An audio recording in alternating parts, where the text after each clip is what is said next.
유일하신 아들이라는 뜻은 하나님께 하나밖에 없는 아들 한 뜻이 아닙니다. 하나님의 독생자라면 독특한 아들이라는 뜻입니다. 그래서 우리가 신앙 고백할 때 하나님의 하나밖에 없는 아들을 우리에게 주셨다, 이렇게 이해하면 잘못된 신앙 고백입니다. 하나님의 특별한 아들을 우리에게 주셨다. 어떤 특별한 아들인가? 요한복음 1장 14절 말씀에 보면 말씀이 육신이 되어 우리 가운데 거하심에 우리가 그의 영광을 보니 아버지의 이게 독생자라는 뜻이 있죠. 독생자의 영광이요 은혜와 진리가 충만하도다. 옛날 성경에는 이렇게 유일하신 아들이 아니고 독생자, 외아들 이렇게 표현을 했어요. 요한복음 1장 18절 말씀을 본래 하나님을 본 사람이 없으되, 하나님은 육신이 아니십니다. 영이시기 때문에 하나님을 볼 수 있는 분이 아니에요. 아버지 품속에 있는 독생하신 하나님이 나타내신, 여기 보면 독생하신 아들이 아니고 또 독생하신 하나님이 나타내셨느니라, 이렇게 말씀하셨죠. 요한복음 3장 16절 말씀에 하나님이 세상을 지름 사랑하사 독생자를 주셨으니, 이도 독생자 이랬는데, 이 독생자를 우리가 신앙 고백할 때 유일한 아들 이렇게 말했습니다. 그래서 하나밖에 없는 아들 이런 뜻이 아니고 독특한 아들이다 이런 뜻이라 그랬죠. 자, 예수님은 어떤 분이신가? 이분이 과연 하나님이신가? 아니면 사람이신가? 하나님도 되고 사람도 되는 건가? 이런 논리적 분쟁이 굉장히 오래 지속이 됐고 많이 지속이 됐고, 아마 지금도 간혹 잘 모르는 분들은 예수님은 하나님이 아닌가, 또 사람이 아닌가, 그분은 하나님이고 사람에 대한 분분한 의견이 있습니다. 알렉산더의 주교 중에 아타나시우스라는 사람이 있었습니다. 이 아타나시우스라는 사람은 예수님을 어떻게 설명했냐면은 예수님은 참 하나님이시고 참 빛에서 오신 빛이시요 참 하나님이신 참 하나님에게서 나온 하나님이시요, 이렇게 표현을 했어요. 요즘 말하면 그는 참 하나님이시고 참 빛이시다, 이렇게 고백을 했어요. AD 379년 콘스탄틴 대제 시대, 콘스탄티노플이라는 도시가 있는데, 여러분 터키에 가면 지금 이스탄불이라는 도시가 있습니다. 이스탄불이 과거에 콘스탄티노플인데 콘스탄틴 대제를 기념하기 위해서 세우신 도시예요. 그때 거기서 회의를 하면서 뭐가 적통이 되냐면 예수 그리스도는 참 하나님이시고 참 사람이시다, 우리를 위한 구주이시다. 이래서 그 사람들의 세력이 커서 아리우스를 이단으로 정죄하고 쫓겨나게 된 겁니다. 그때부터 1700년이 지난 지금까지 우리는 예수님을 참 하나님, 참 사람, 우리를 위해서 오신 그리스도 구주로 믿고 있습니다. 그리고 수십억의 인구가 예수님을 그렇게 믿고 구주로 받아들여서 구원받고 응답받고 하나님이 함께하는 많은 역사를 경험하고 체험하는 신앙이 됐고, 우리도 그 신앙을 고백합니다. 자, 아리우스가 예수님은 하나님이 아니고 피조물이다, 그런데 하나님이 제일 먼저 창조한 피조물이 피조물이다, 이렇게 믿는 사람이 아리우스인데, 근데 현대에 와서 이단 중에 여호와 정의라는 이단이 있습니다. 여호와 정의는 아리우스 이후에 모든 기독교는 잘못된 것이다, 이렇게 말합니다. 자기들은 아리우스의 다음으로 있는 참신앙을 가진 분이 사람이다, 이렇게 믿는 사람들이 이 여호와 증인입니다. 여호와 증인들은 예수님을 하나님으로 믿지 않습니다. 피조물로 믿습니다. 그리고 성령을 하나님을 믿지 않고 하나님의 운동력이라고 말합니다. 그것은 틀린 것입니다. 하나님의 운동력이면 인격이 없는데, 성경은 성령을 향하여 그가 오시면 깨닫게 하시고 인도하시고 생각나게 하시고 감화감동하시라고 쓰신 것을 보면은 성령은 무인격이 아니라 인격적 하나님임을 믿습니다. 그리고 혹시 여러분들이 여호와 증인을 만나면 물어보세요. 하나님을 믿어야 구원을 얻는지 예수님을 믿어야 구원을 얻는지 물어보면은 그 사람이 멈칫합니다. 그런 질문을 안 받아봐서. 조금 생각이 있으면 예수님을 믿어야 구원을 얻는다 이렇게 말합니다. 이유는 하나님을 믿어야 구원을 얻는다는 게 성경이 없기 때문에. 그래서 그러면 예수님은 피조물이라면서 하고 또 물어보세요. 피조물이라고 그래요. 예수를 신앙한다는 것은 내가 당신을 믿는다는 믿음이 아니라 신앙이다. 믿는다는 것. 피조물을 신앙하는 것은 그게 우상숭배다. 등신들아 이래 보세요. 등신들아 제가 직접 해본 적이 있습니다. 근데 그 사람들은 스스로 자기의 말의 올무에 빠집니다. 왜? 예수 믿어야 구원 얻는다는 말은 자기들이 예수가 피조물이라면 그 예수를 믿는다는 건 우상숭배지요. 그래서 스스로 논리에 빠지게 됩니다. 그러면 예수님은 어떤 독특한 하나님의 아들이냐? 하나님이 낳으신 하나밖에 없는 외아들 아니라 독특한 아들이란 뜻. 요한복음 1장 1절에서 4절을 봅니다. 태초에 말씀이 계시니라. 이 말씀이 하나님과 함께 계셨으니 이 말씀은 곧 하나님이시니라. 자, 여기에 나오는 태초란 말은 창세기 1장에 나오는 태초가 아닙니다. 그건 창조의 태초라면 요한복음 1장에 나오는 태초는 하나님이 계시는 태초입니다. 이 태초에 말씀, 로고스가 계신다. 이게 에인이라는 말인데 being입니다.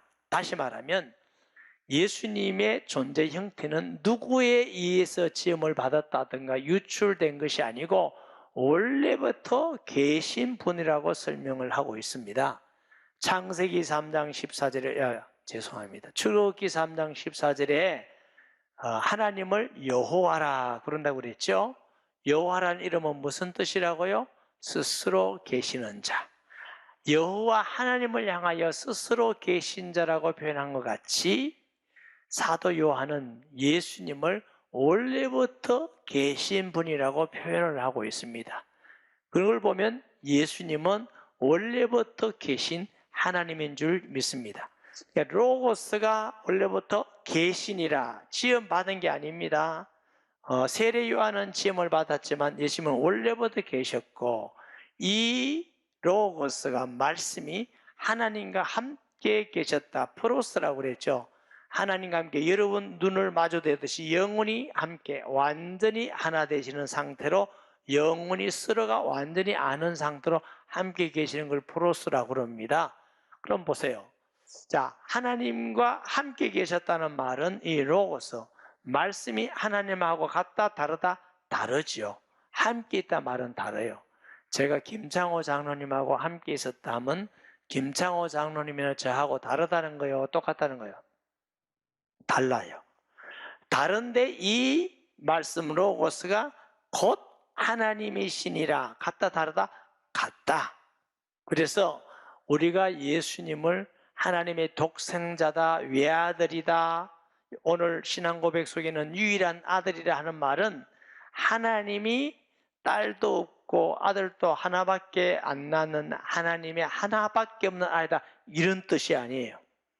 무슨 뜻이라고요? 하나님 아버지가 계셔, 하나님 아들이 계셔, 하나님의 성령이 계셔. 이 삼위가 한 분이신 하나님이 여호와 하나님, 창조주 하나님인 줄 믿습니다. 빌립보서 2장 6절 9절을 보면 그는 근본 하나님의 본체시나 예수 그리스도입니다. 하나님의 본체시라 말은 하나님의 본질이시다. 같은 하나님과 동등됨을 취할 것으로 여기지 아니하신다 말은 동등이란 말이요 아니란 말이요. 동등이셔요. 동등이신데 우리를 사랑하셔서 구원하셔서 동등됨을 취할 것으로 여기지 아니하고 연약한 죄인의 인간의 모습으로 이 땅에 오셔서 우리를 대신해서 죽으신 것이 하나님의 그 놀라운 사랑인 줄 믿습니다. 네. 골로새서 1장 15절 17절 보면은 그는 하나님의 보이지 아니한 하나님의 형상이라 하나님이 함께하는 형상이 그는 모든 피조물보다 먼저 나셨다 하는 말은 하나님으로부터 태어났다 유출했다 그 말이 아니고 먼저 하나님 모든 피조물보다 하나님 먼저 계시고 원래부터 계신 분이시다 이런 뜻입니다. 16절에 만물이 그에게서 창조되되 하늘과 땅에서 보이는 것들과 보이지 않는 것들과 혹은 왕권들이나 주권들이나 통치자들이나 권세들이나 만물이 다 그로 말미암고 그를 위하여 창조되었고, 자, 예수 그리스도에 의해서 창조되었고 그를 위하여 창조되었기 때문에 그는 피조물이 아니고 하나님인 줄 믿으시기 바랍니다. 요한은 자기 땅에 오매 자기가 만든 피조물 속에 왔다는 뜻이지요. 아무도 그를 하나님으로 믿지 않았지만 그를 하나님으로 그리스도로 믿고 영접하는 자는 하나님의 자녀되는 권세를 주신다 이렇게 말씀을 하셨어요. 자, 사도행전 20장 28절에 보면 여러분은 자기를 위하여 또는 온 양떼를 위하여 삼가라.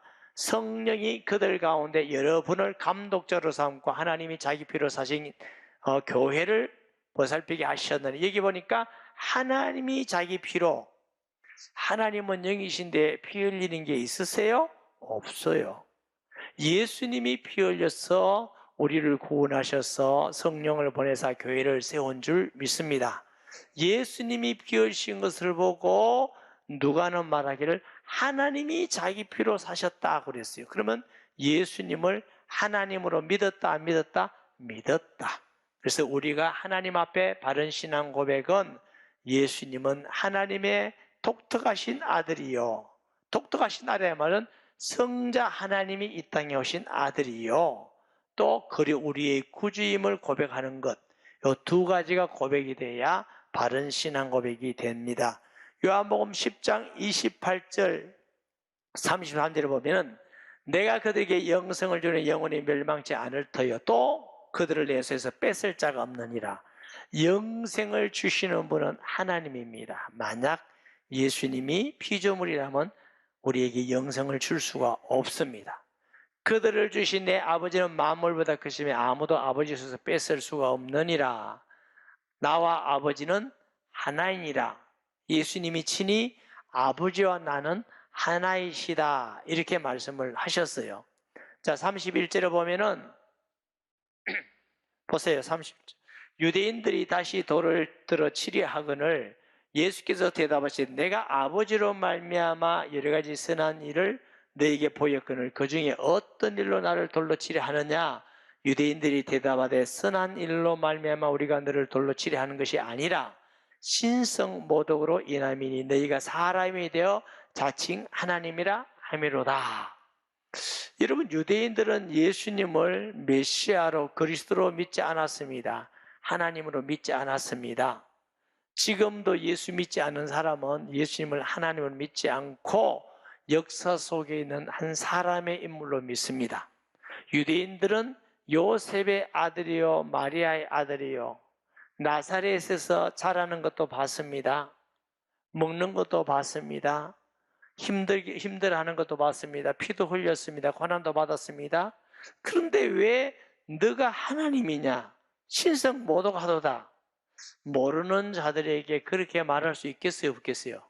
있겠지요. 유대인들은. 그래서 하나님 앞에 죄는 하나님 안 믿는 것도 죄고 거짓말 도둑질도 죄고 살인도 죄입니다. 간음도 죄입니다.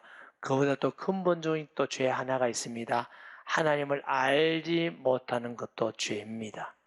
하나님을 알만한 것을 우리에게 보여주셨고 마음을 어린애가 낮추면 하나님 말씀 듣고 알게 돼 있는데 그걸 거부하면 알 수가 없는 것이죠. 유대인들은 예수님을 보고 하나님 아들 그리스도를 믿지 않고 너가 사람이잖아. 너희 아비도 있고 어미도 있는데 신성 모독이다. 저놈을 죽여라. 이렇게 해서 사실은 죽였는데 그는 하나님이신 줄 믿습니다.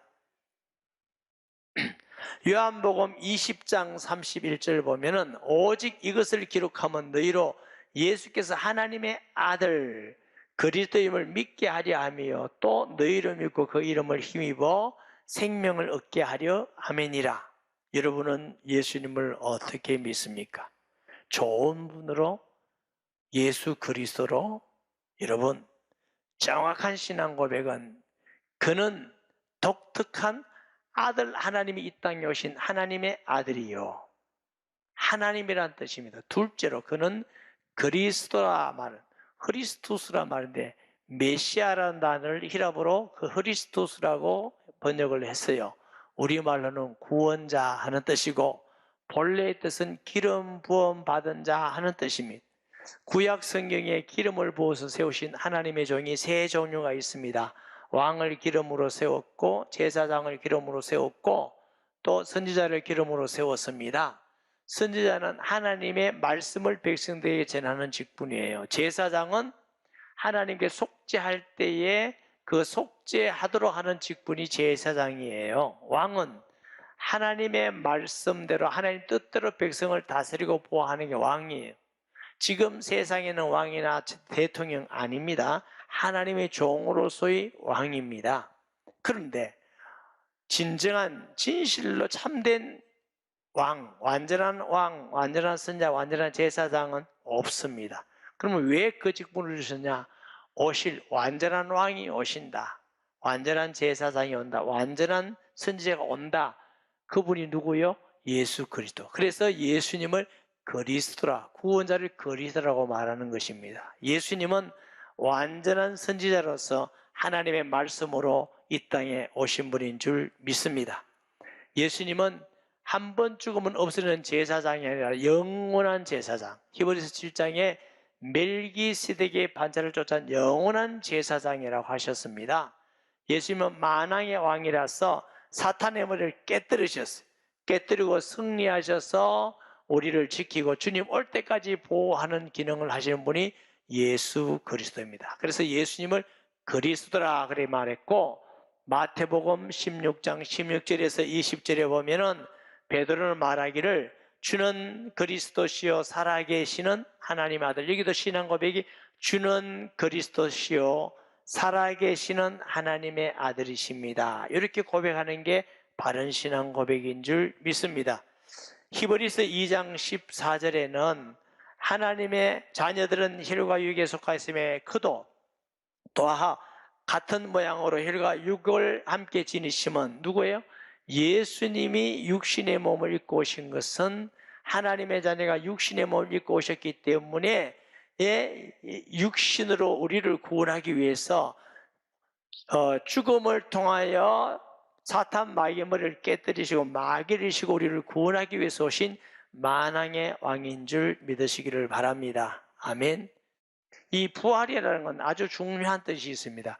그는 죄가 없다는 뜻이 있고, 그는 사망을 이기고 사탄을 이기고 지옥 권세를 이기고 승리자라는 뜻이 있는 줄 믿습니다. 그래서 예수님을 하나님으로, 하나님 아들로 나의 구주로 믿고 그분을 내 마음속에 주인으로 영접하셔야 돼요. 마음에 주님, 나는 주인이 아니고 죄인입니다. 예수님은 나의 하나님이요 주인입니다고 마음의 구주로 영접할 때 하나님의 자녀가 되고, 예수님이 우리 속에서 영원토록 떠나지 않고 우리를 지키시고 함께 하시는 줄 믿으시기 바랍니다.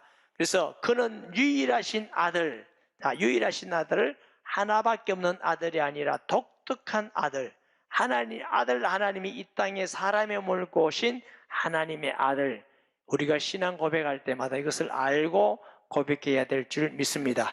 그는 우리 주 예수 그리스도를 믿습니다. 그래서 우리가 예수님을 믿는다 하는 것은 그분을 믿는다, 그분이 내 안에 주인으로 모셨습니다.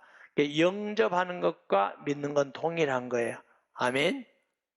아들이 있는 자에는 생명이 있고 하나님 아들이 없는 자는 생명이 없느니라. 그래서 예수님이 내 안에 계셔요. 저는 예수님 믿습니까? 하면 믿습니다 하면 그 다음에 묻는 말이 예수님이 당신 속에 계십니까? 이렇게 묻습니다.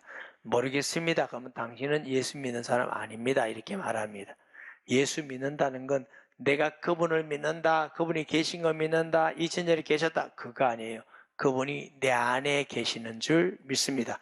그래야 그것이 구원받는 믿음. 구원받는 믿음 다음에는 믿음이 크다 적다 이렇게 할 수가 있겠지요. 고린도후서 13장 5절에도 너희가 믿음에 서 있는 건 너희 자신을 시험하고 확정하라. 너희 속에 예수 그리스도께서 계신지 스스로 알지 못하냐. 그래야면 너희는 버리운 자니라. 예수님이 내 안에 계셔야 될 줄 믿습니다. 그는 성령으로 잉태되어 동정녀 마리아에게 나시고, 왜 성령으로 잉태되셨다고요? 하나님으로 오셔야 되니까. 왜 동정녀에게 죄 없이 이 땅에 오셔야 우리를 위해서 대속할 수 있는 분이 되기 때문에, 이런 분은 오직 나사렛 예수밖에 없습니다. 왜 예수를 자꾸 나사렛 예수를 하느냐면은 당시 유대인들에게는 예수란 이름이 평범한 이름이었다고 합니다. 그래서 초대교회 복음은 나사렛에 있던 그 예수가 수천 년 동안 보내겠다고 하는 그 메시아 그리스도다. 이게 복음입니다. 아멘. 우리는 지금 모르니까 예수 그리스도 이게 같다고 생각해요. 나사렛 예수가 그리스도시다. 하나님의 아들이다. 이게 복음입니다. 우리도 예수님 그분이 나사렛에서 오셔서 십자가에 죽으시고 받은 그분이 하나님의 아들이고 우리 구주입니다. 이렇게 믿는 것이 바른 신앙의 고백입니다.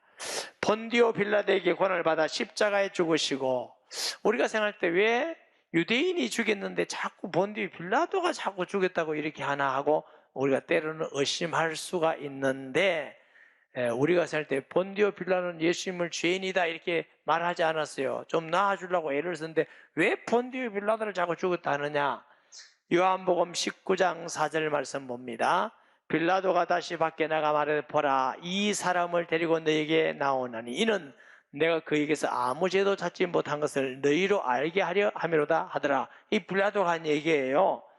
요한복음 19장 7절에서 12절 보면, 유대인들이 대답하되 우리에게 법이 있으니 그 법대로 하면 그가 당연히 죽을 것은 그가 자기를 하나님의 아들이라 함이니이다. 빌라도가 이 말을 듣고 더욱 두려워하여 다시 관정에 들어가서 예수께 말하되 너는 어디로서부터냐 하되 예수께서 대답하여 주지 아니하시는지라. 빌라도가 이르되 내가 내게 말하지 아니하냐. 나는 너를 놓을 고난도 있고 십자가에 못 박을 고난도 있는 줄 알지 못하는, 이게 아주 중요한 얘기예요. 예수께서 대답하시되 위에서 주지 아니하셨다면 나를 해할 고난이 없으리니 그러므로 나를 내게 넘겨준 자의 죄는 더 크다 하시니. 유대인들이 넘겨준 죄가 커서 2000년 동안 유리방황하고 고난을 당했지요. 그런데 왜 본디오 빌라도에게 그러냐 하면 당시 유대인들은 죽일 고난이 없었어요. 속국을 했기 때문에 고난이 로마에 있었습니다. 로마의 총독으로 있는 빌라도가 그 모든 권한을 갖고 있어서 법적으로 사형 선고를 내린 겁니다.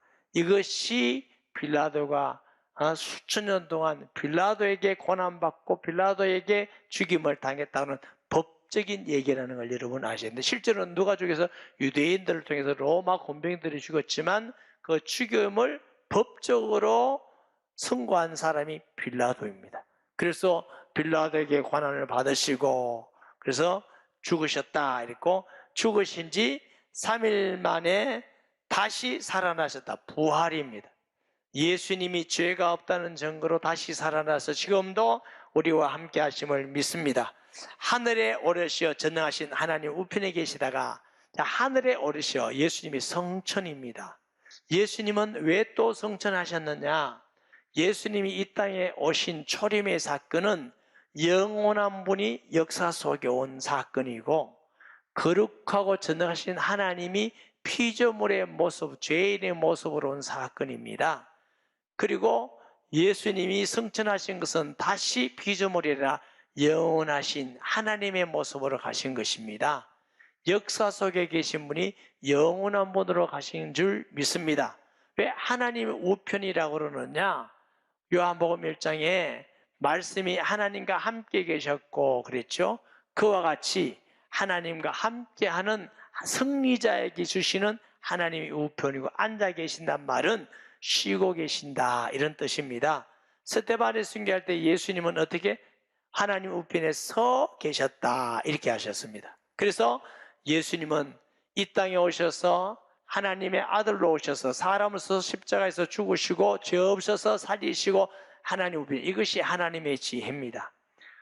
우리를 구원할 인간이 없기 때문에 하나님의 아들 보내사 사람으로 보내사 죽기까지 하시고 구원하시고 다시 살리시고 하나님 우편에 계시면서 누구든지 예수 믿는 자에게 구원을 주시고 하나님 자녀 되는 은혜와 권세를 주시고 또 하나님은 이 땅에 다시 예수님이 재림하셔서 심판주로 오심을 믿습니다.